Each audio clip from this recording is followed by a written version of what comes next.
Yo, what up? It's your boy Rob, coming back at you once again with another video. Before we get started on this video, please smash the like button on this, make sure you share it out to all of your social media outlets, and make sure you hit that bell icon twice so that you are subscribed and get an update every time we go live or drop a new video. All right, also make sure you hit up that about page, follow us on other social media, and send us content that you are interested in seeing investigated. All right, so let's get into the topic at hand. Now, I did a live stream a couple days ago with a YouTuber that I thoroughly enjoy their content, and his name is TD Hip Hop Media, a very intelligent guy, very nice guy, very informed and excellent content creator. Does more than just videos. He has a website where he posts articles and just all around, entrepreneurial. You know what I'm saying? Props to him. In our live stream, which I will have linked in the description box, we dove into the rabbit hole of propaganda. And propaganda is very important. There are many books, many theories about propaganda, the way that the public opinion is molded. All right. Now, one of the results of propaganda is post-truth politics, which I have gone over numerous times in my videos. So please catch up on my videos so you are familiar with this terminology. But if you don't want to do that, then you can watch TD Hip Hop's live stream and we go into that topic. All right. And if you want another video on it, just hit your boy up in the comments and we will do that. All right. So propaganda is basically mind molding. What it is mass communicated messages to the public at large in an attempt to create a common public atmosphere. And that could be in order to facilitate consent, belief, or chaos. There are many books that are associated with fringe theories. One of those books is called Silent Weapons for Quiet Wars. Silent Weapons for Quiet Wars is one of the books that William Cooper referenced in his classic Behold a Pale Horse. Now, you might ask yourself, why am I bringing this up? Well, I'm bringing this up because of the recent changes that have taken place in the government that now allow organizations to bombard you with messages. And the ways that these people bombard you with messages are insane. Anyone who does not know about the public programming and mind control, please look into the declassified documents that discuss MK Ultra and Monarch programming. All right?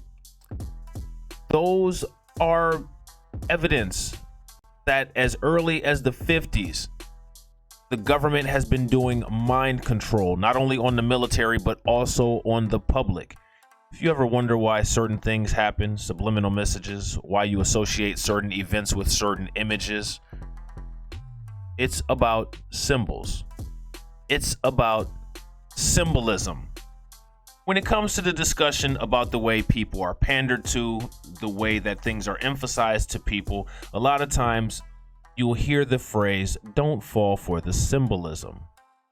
But I don't think that phrase really means much if you don't know the context.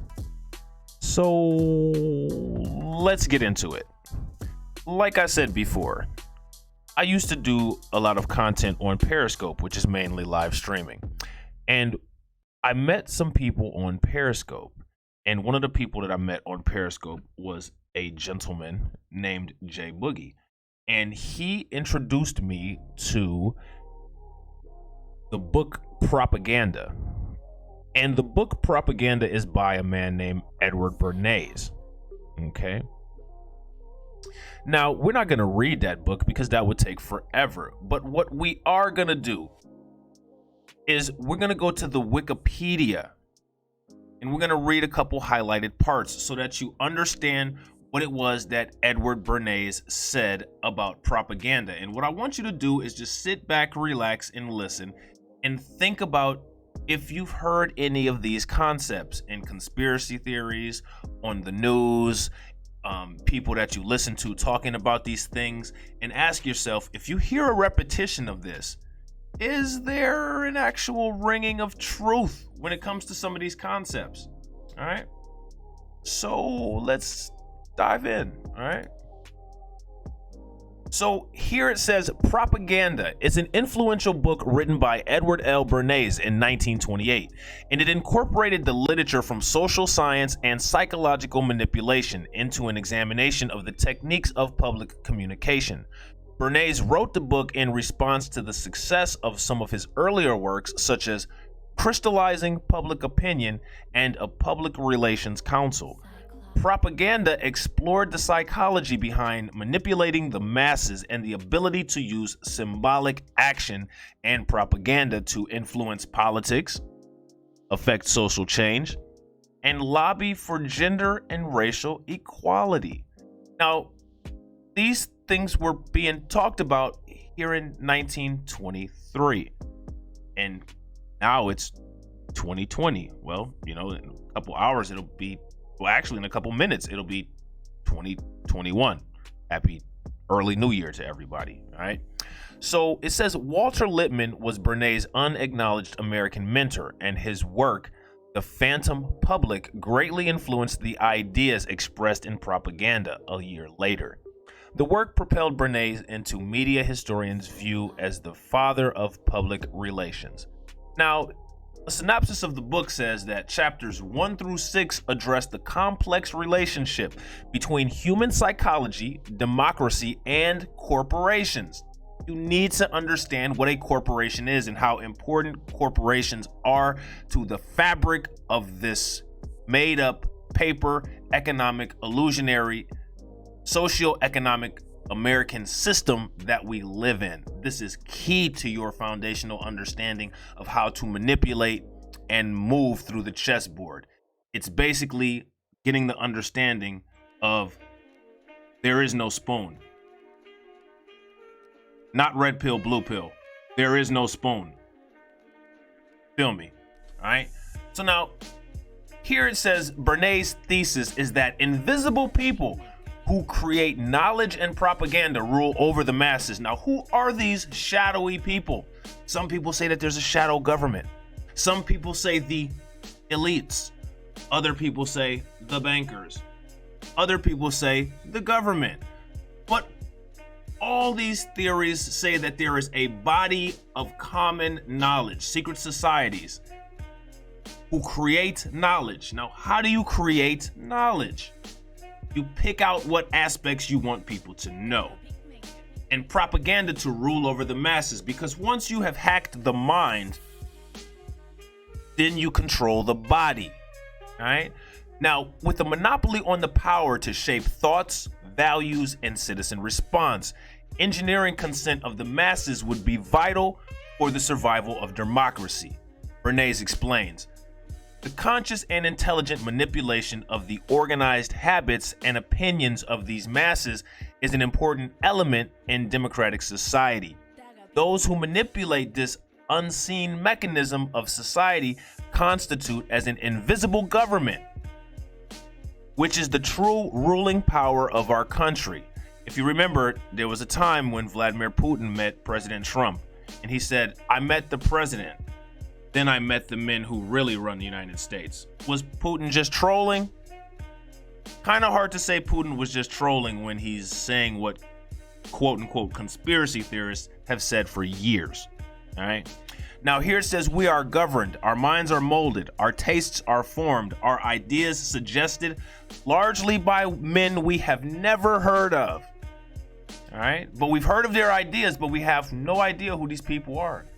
Now it says Bernays expands this argument to the economic realm, appreciating the positive impact of propaganda in the service of capitalism. All right.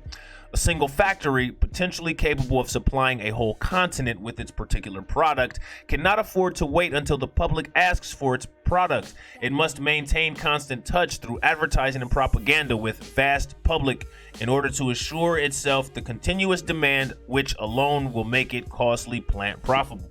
What that means is that If you have a farm, what's more important than being able to have the supply of food to feed the hungry people is to constantly have people in a state of believing that they're hungry.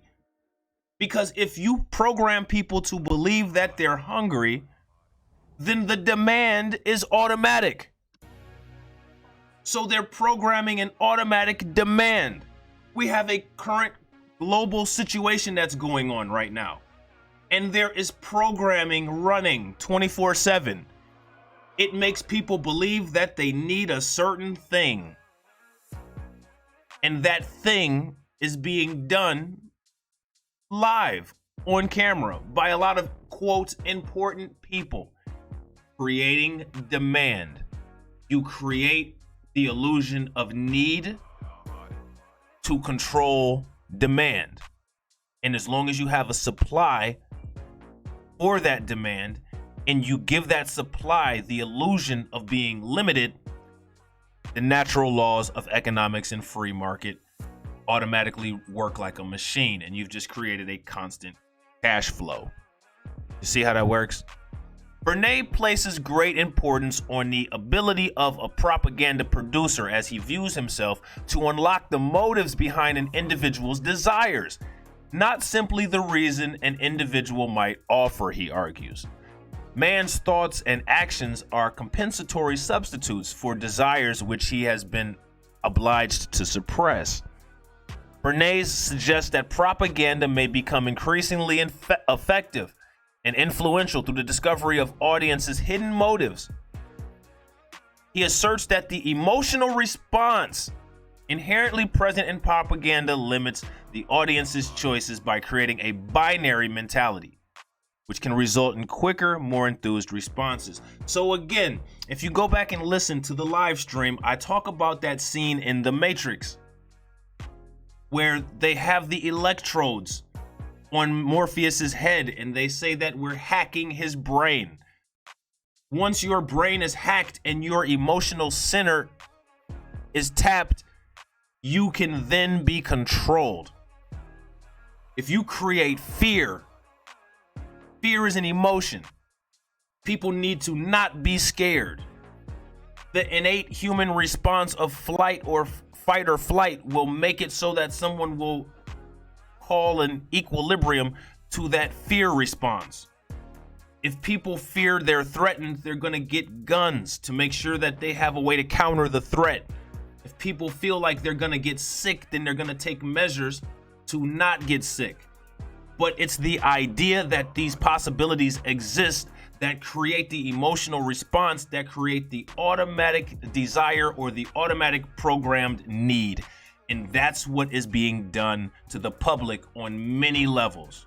Many levels. This thing is like a Rubik's Cube with many different shapes and many different dimensions. And all of these dimensions come into place and connect.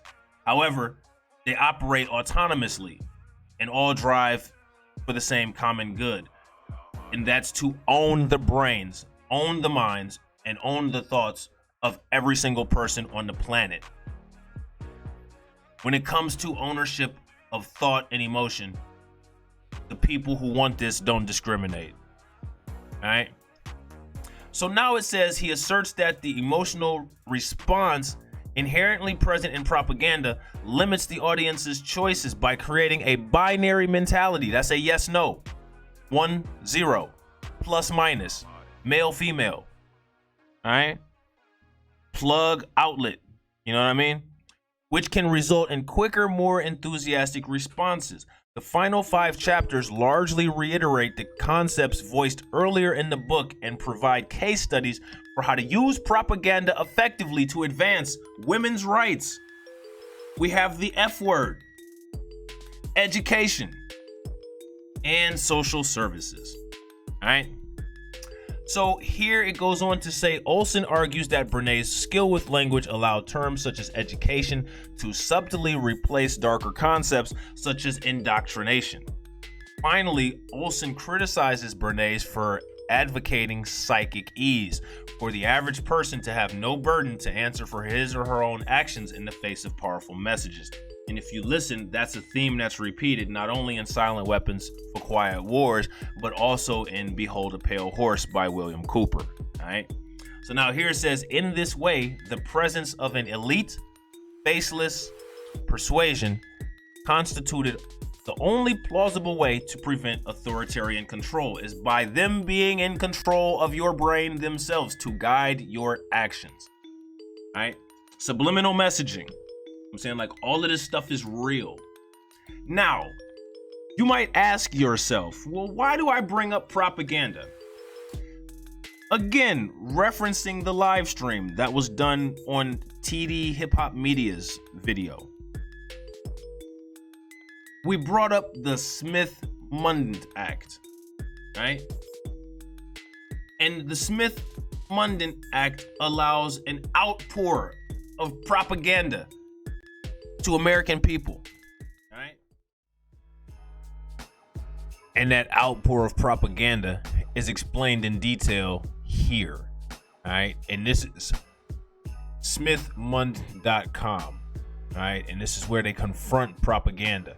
So it gives a little synopsis about the Smith-Mundt Act and how it works. I'm going to read this. The National Defense Authorization Act, NDAA, for fiscal year 2013, Public Law 112-239, allows U.S. government officials to disseminate in the United States news and information programs produced by the government at taxpayers' expense for audiences abroad. This change in the law, which earlier under the Smith-Mundt Act of 1948 prohibited U.S. government officials from actively distributing such materials domestically, it raises constitutional and civil liberties questions. It is important to note that even under the old law, it was never illegal for American citizens, residents of the United States, or American media outlets to use and rebroadcast such programs in the United States if they obtained them on their own, for example, from the internet. Many did. What the Smith-Mundt Modernization Act of 2012, which was incorporated into the FY 2013 NDAA, did was give government officials, specifically the State Department and Broadcasting Board of Governors officials, the power to disseminate these programs here in the United States. So before they were only allowed to do it abroad. Now they can do it here in the domestic United States to all of us. The new law still does not allow the BBG, which includes such media outlets as The Voice of America, to produce programs for domestic audiences. Fears have been raised, however, that government officials will use their new powers, in fact, to produce such programs, or at least to target specific groups of Americans based on their ethnic or religious origins. The purpose of this website is to keep an eye on the U.S. government officials to make sure that they do not abuse their new powers and provide information to the media and American public at large about this issue. All right. So now I'm going to read an article by Russia Today. All right. And as you can see, this article is titled U.S. Ends Ban on Domestic Propaganda. All right. It's being branded by proponents as an attempt at transparency, but critics of a new law say that the United States government just got the green light to use propaganda made for foreign audiences on the American public. Propaganda. Until earlier this month, a long-standing federal law made it illegal for the U.S. Department of State to share domestically the internally authored news stories sent to American-operated outlets broadcasting around the globe. All of that changed effective July 2nd, when the Broadcasting Board of Governors was given permission to let U.S. households tune in to hear the type of programming that has previously only been allowed in outside nations.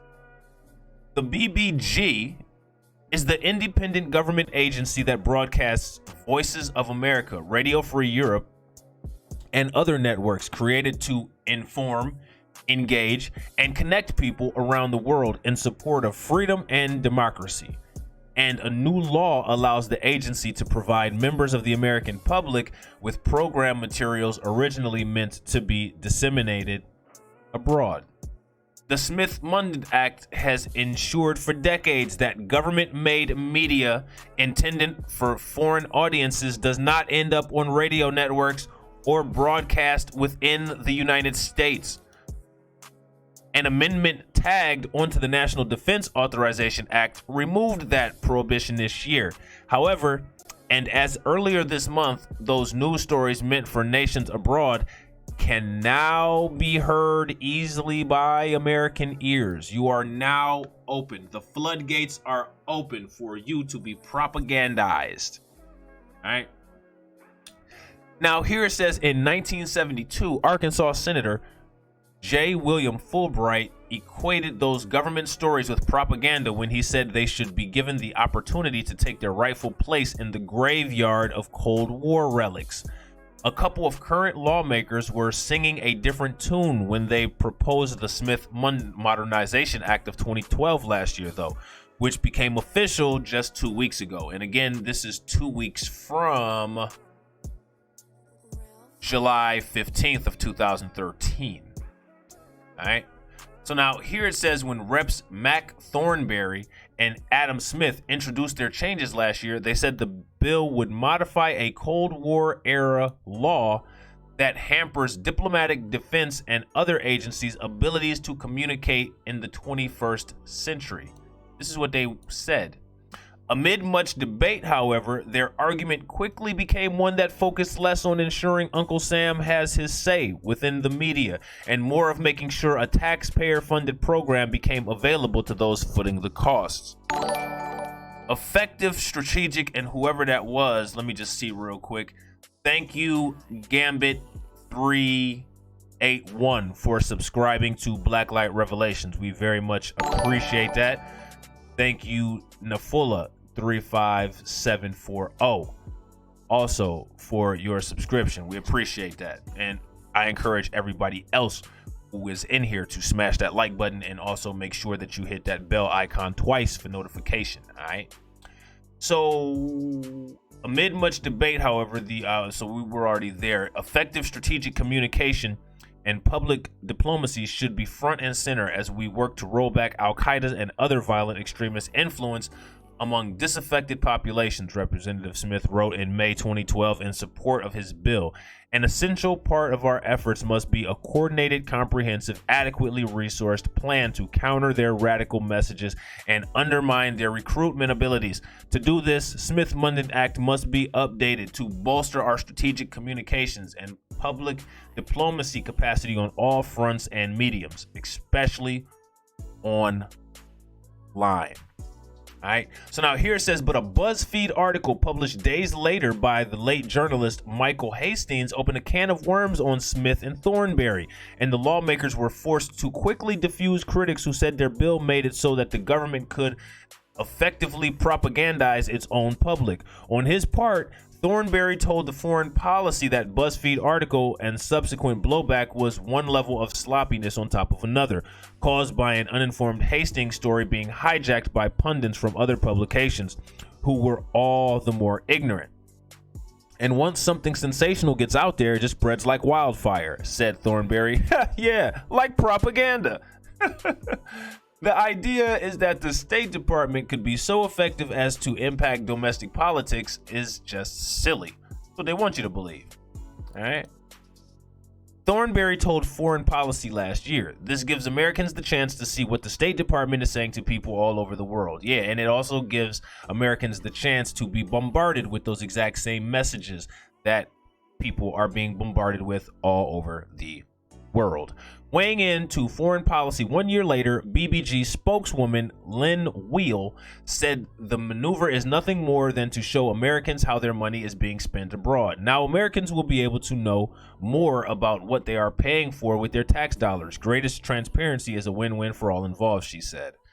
In the wake of others' comments, though, and the actual text of the legislation itself, critics can't help suggest that the latest amendment, courtesy of Smith and Thornberry, have opened up the door for use of propaganda to persuade the American public at a time when the popularity of both Congress and the president are lower than what either would prefer. These opinions and others could change, of course, if the American government can infiltrate the radio waves and introduce news aimed at specific demographics that has previously been pushed outside of the U.S.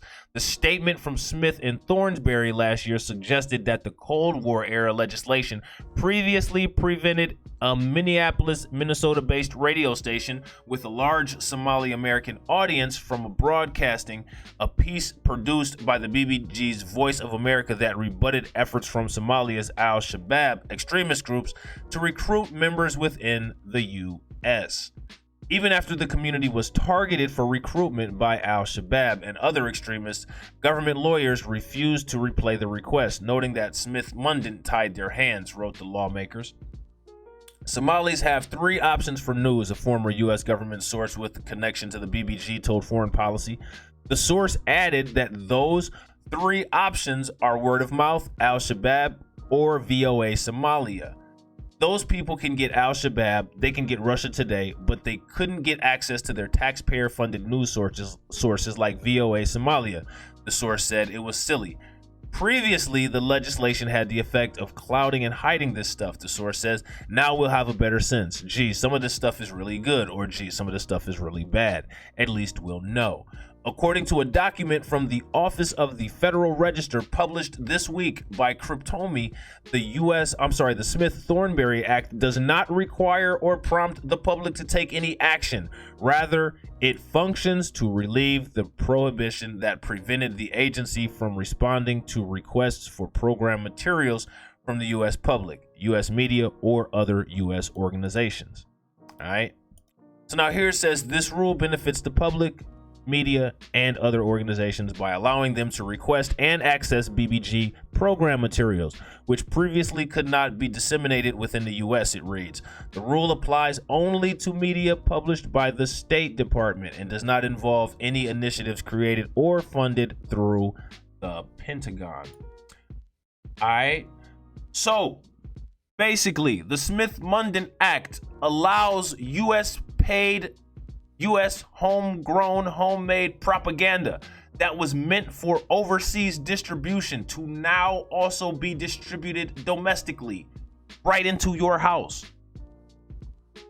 Right on the verge of the post-truth era, where emotional attachment to talking points is more validating than actual factual data. What timing, right?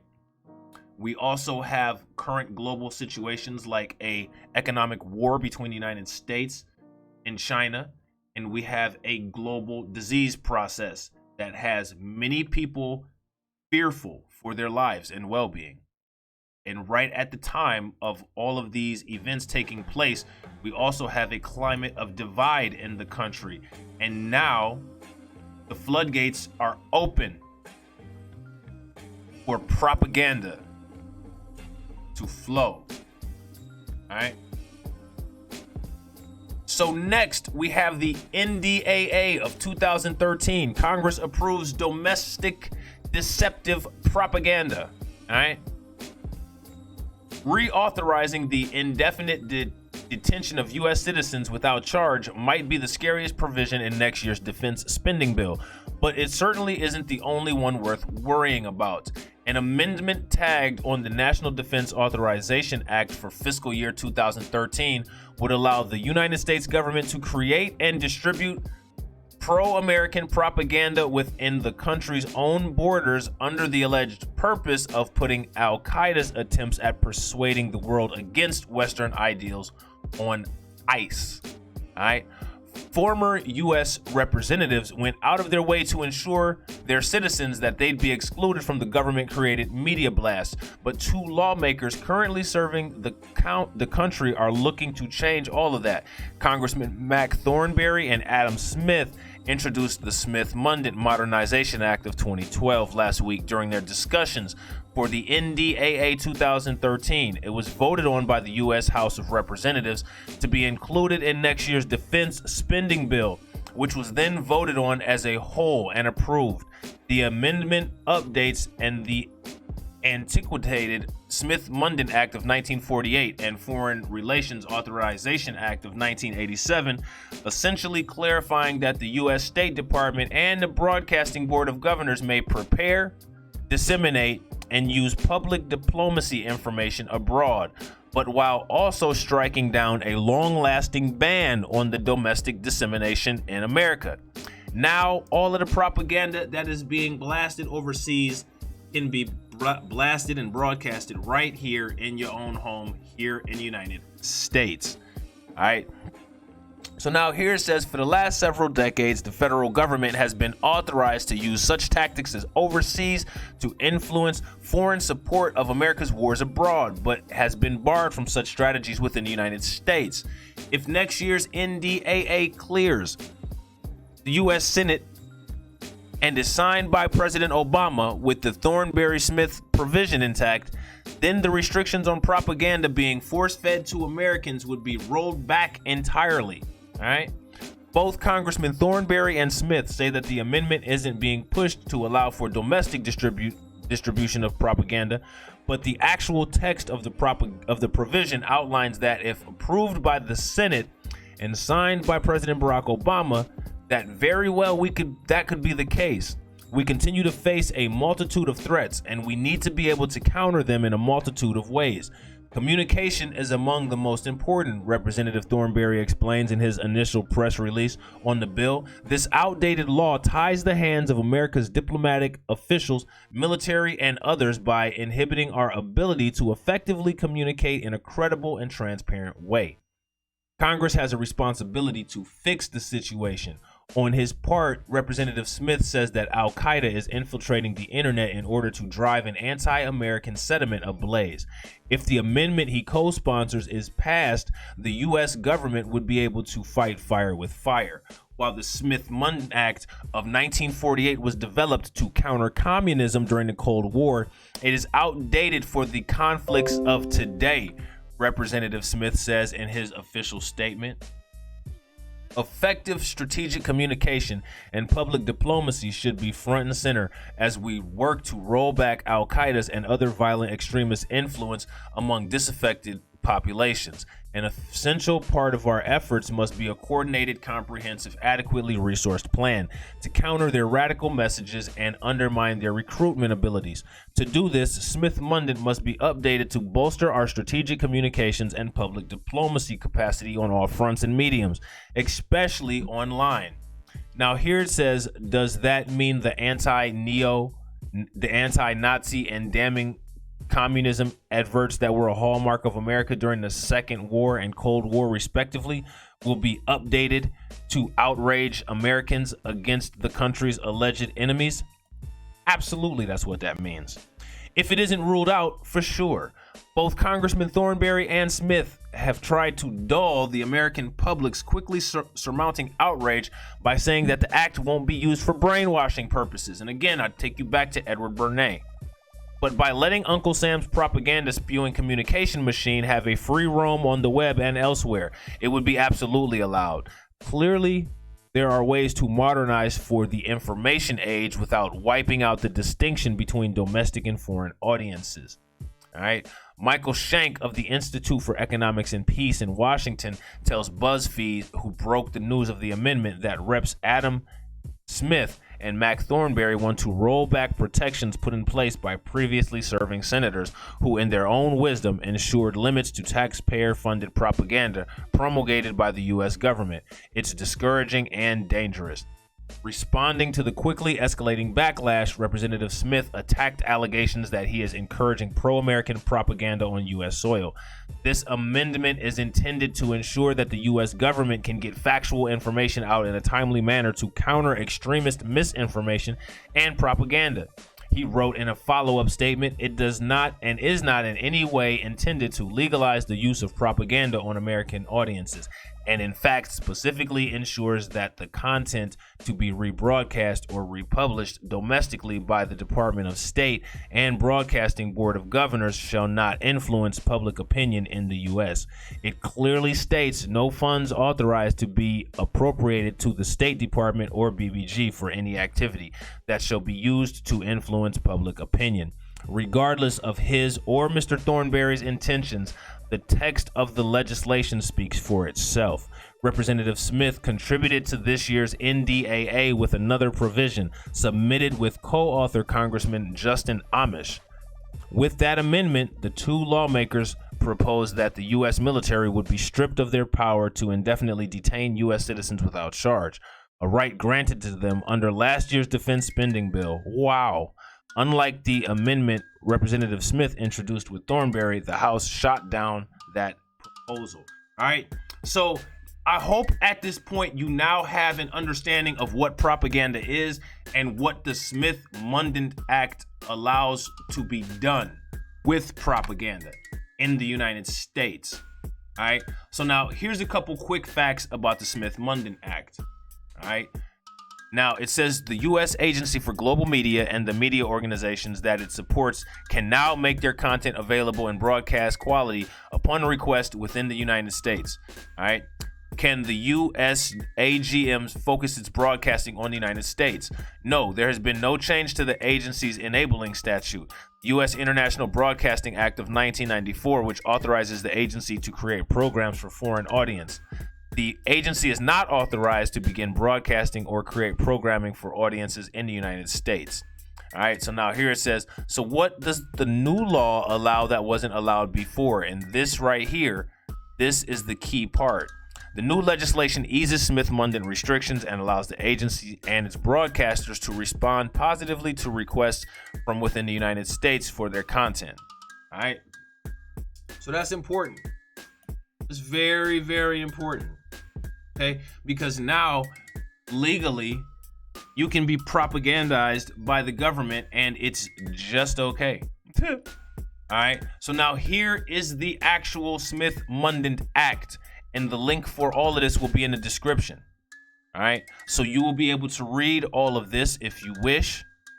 All right, you'll be able to see exactly how you are able to be propagandized now in a very broad, wide, and diverse way as a result of this act.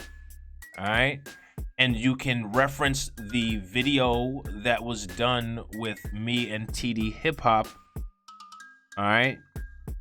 And you can see exactly what we're talking about in terms of propaganda, current global climate, and many of these social attitudes. All right.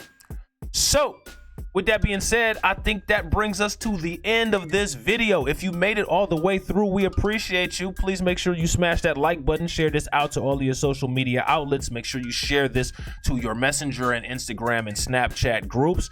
Hit the About page. Make sure that you follow me on all of my social media. If you have any questions, updates, or information about this, please feel free to shoot that information to me, and make sure you drop a comment in this video to tell me where you sent it so that I can get it and get cracking on the next video.